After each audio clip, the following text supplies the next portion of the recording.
Hello friends, welcome to my channel excellent coaching. आज शुरू करेंगे हम trait theories.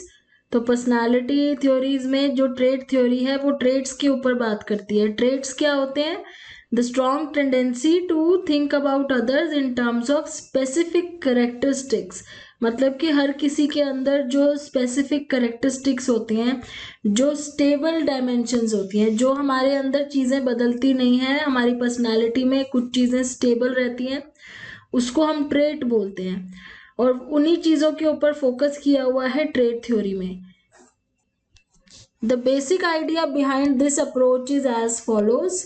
Once we identify the key dimensions along which people differ, we can also measure how much they differ and can relate such differences to many important factors of behavior। मतलब कि जो भी ऐसे factors हैं जो लोगों में अलग अलग दिखते हैं, कुछ ऐसे ट्रेड्स हैं जो हम सब में अलग अलग हैं, वो अगर हम नोट डाउन कर लें तो उसके बाद वो कितना डिफर करते हैं, हाउ मच दे डिफर, ये चीजें हम मेजर कर सकते हैं, जिसके बेस में हम पर्सनालिटीज को अलग अलग क्लासिफाई कर सकते हैं। तो इसमें क्या है कि अब जैसे ट्रेड्स तो लोगों के अंदर इन्यूमरेबल है, मतलब कि कितने ट्रेड किसमें है ये तो मतलब अनलिमिटेड लिस्ट है, बहुत सारे ट्रेड्स होते हैं लोगों में। अब उसको कैसे हम किस तरह क्लासिफाई करें, इसके लिए इन्होंने उनको अलग अलग कैटेगरीज में बांट दिया है, जिसको बोलते हैं क्लस्टर्स। अब क्लस्टर्स क्या है? ग्रुप ऑफ ट्रेड्स हैं। ग्रुप ऑफ ट्रेड्स मतलब जो हर किसी में एक साथ नजर आते हैं, तो उसकी बात करते हैं ये क्लस्टर्स की। अब ये कौन से क्लस्टर्स हैं? जैसे फॉर एग्जांपल यहाँ पे इन्होंने बेसिक ट्रेड्स को तीन कैटेगरीज में बांट दिया है। एक बना दिया है सेकेंडरी ट्रेड का क्लस्टर, एक बना दिया है सेंट्रल ट्रेड का क्लस्टर, और एक तीसरा है कार्डिनल ट्रेड का। अब one of the first effort to identify key human traits, the most important dimension along with personality vary, was the work of Gordon Allport। तो ऑलपोर्ट ने क्या किया था? पहले आइडेंटिफाई करे थे कि किस तरह के ट्रेड्स होते हैं लोगों के अंदर, और उनको किस तरह हम अलग अलग कैटेगरीज में बांट सकते हैं। उसमें से जो लीस्ट इंपॉर्टेंट ट्रेड्स थे उनको बोला गया सेकेंडरी ट्रेड्स।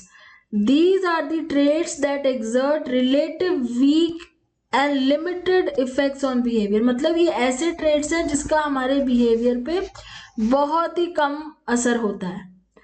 उसके बाद थोड़े से और इम्पॉर्टेंट ट्रेड्स जो होते हैं वो होते हैं सेंट्रल ट्रेड्स। मतलब जो हमें यूनिक बनाते हैं, हमारी पर्सनालिटी को यूनिक बनाते हैं, ये थोड़े से स्ट्रॉन्गर ट्रेड्स होते हैं। और जो थर्ड टाइप की कैटेगरी है जिसको इन्होंने कार्डिनल ट्रेड बोला है, कार्डिनल ट्रेड का मतलब है वो ऐसा ट्रेड है जो हमारी पूरी पर्सनालिटी को डोमिनेट करता है। तो कार्डिनल ट्रेड का इन्होंने एग्जाम्पल देके समझाया है, जैसे such person the cardinal trait that seem to drive their personalities. जैसे नेपोलियन है, उनका कार्डिनल ट्रेड था कि वो बहुत एम्बिशियस थे। नाइटिंगेल है जो बहुत एम्पथाइज करते थे लोगों से, एम्पथेटिक थे। Alexander the great, he had the lust for power, उनको पावर के लिए बहुत ज्यादा ग्रीड थी। और डॉन जॉन मतलब कि जस्ट प्लेन लस्ट। तो ये कार्डिनल ट्रेड्स थे इनके, जिनसे ये जाने जाते हैं ये लोग। अब इसमें ऑलपोर्ट ये कह रहे हैं कि सबसे इम्पोर्टेंट जो एस्पेक्ट होता है वो होता है फंक्शनल ऑटोनॉमी। फंक्शनल ऑटोनॉमी का क्या मतलब है कि कोई चीज़ ऐसी जो हम शुरू में सिर्फ किसी रीज़न की वजह से करते हैं और बाद में वो धीरे धीरे हमारी आदत बन जाती है। जैसे अगर इनिशियली कोई चाइल्ड है, वो इसलिए रीड करना सीख रहा है क्योंकि उसकी टीचर को उसने सुनाना है रीड करके, या उसको पनिशमेंट से बचना है। लेकिन लेटर क्या होता है कि वो इसलिए रीड करने लगता है क्योंकि उसको एंजॉयमेंट मिलती है, रीडिंग अच्छी लगती है।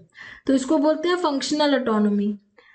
Notice how this contrasts with Freud's view that the roots of the adult personality are planted firmly in the soil of childhood।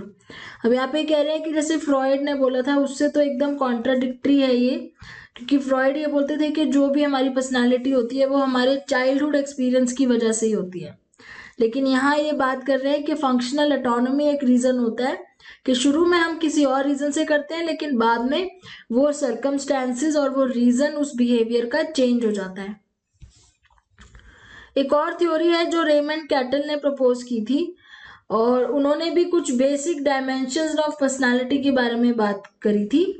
He conducted extensive research in which literally thousands of persons responded to measures designed to reflect individual differences on hundreds of traits. These responses were then subjected to a statistical technique known as factor analysis.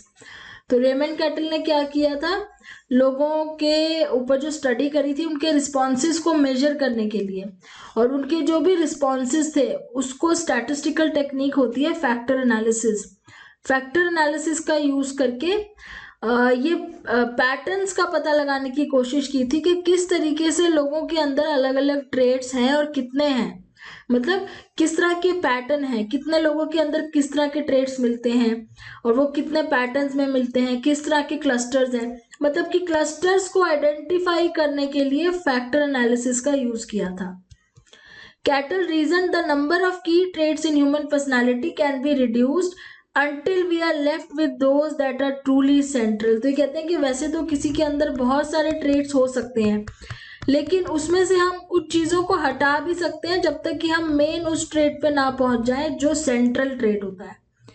अब cattle और उसके associates ने जो study करी थी उसमें उन्होंने 16 ऐसे ट्रेड्स ढूंढे थे जिनको ये बोलते हैं सोर्स ट्रेड्स, जो हमारी पर्सनैलिटी को एक्सप्लेन कर सकते हैं.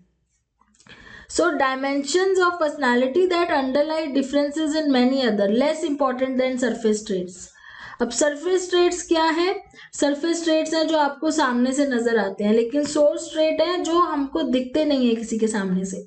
A few of the source traits identified by Cattell, cool versus warm, जैसे ये कुछ traits बता रहे हैं जो source traits है, cool versus warm, easily upset versus काम, मतलब कोई इजीली अपसेट हो जाता है वो उसका ट्रेट है, या फिर कोई बहुत ही काम रहता है वो उसका ट्रेट है.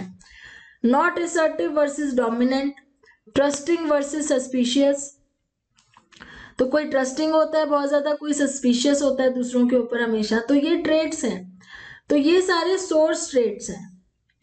उसके बाद बिग 5 के बारे में भी बात करेंगे, जो बिग 5 फैक्टर्स होते हैं हमारी पर्सनालिटी के.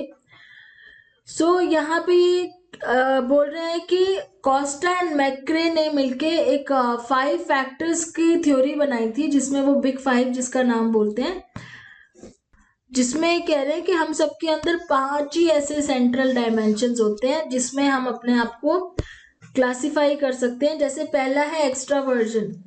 एक्स्ट्रावर्जन डायमेंशन यानी कि या तो आप एक्सट्रोवर्ट होगे या इंट्रोवर्ट होगे. तो एक्स्ट्रावर्जन जो कि बहुत एनर्जेटिक, एंथुजियास्टिक, सोशिएबल होते हैं, टॉकेटिव होते हैं. या फिर अगर आप एक्स्ट्रावर्जन की तरफ नहीं हो तो दूसरी तरफ आ जाता है इंट्रोवर्जन, जिसमें आप बहुत ही सोबर, रिजर्व्ड, साइलेंट, इस टाइप के हो. दूसरा ट्रेट होता है एग्रीएबलनेस, जो गुड नेचर्ड होते हैं, कोऑपरेटिव होते हैं, हेल्पफुल होते हैं. नहीं तो आप अगर इस तरह के नहीं हो तो आप दूसरे एंड की तरफ होगे, जो बहुत इरिटेबल होते हैं, सस्पिशियस होते हैं, अनकोऑपरेटिव होते हैं.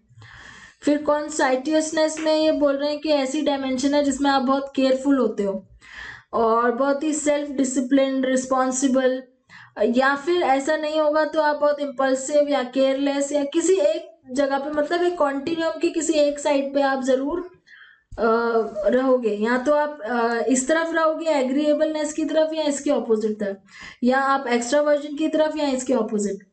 फिर आता है चौथा पॉइंट, इमोशनल स्टेबिलिटी, जिसको न्यूरोटिसिज्म भी बोलते हैं.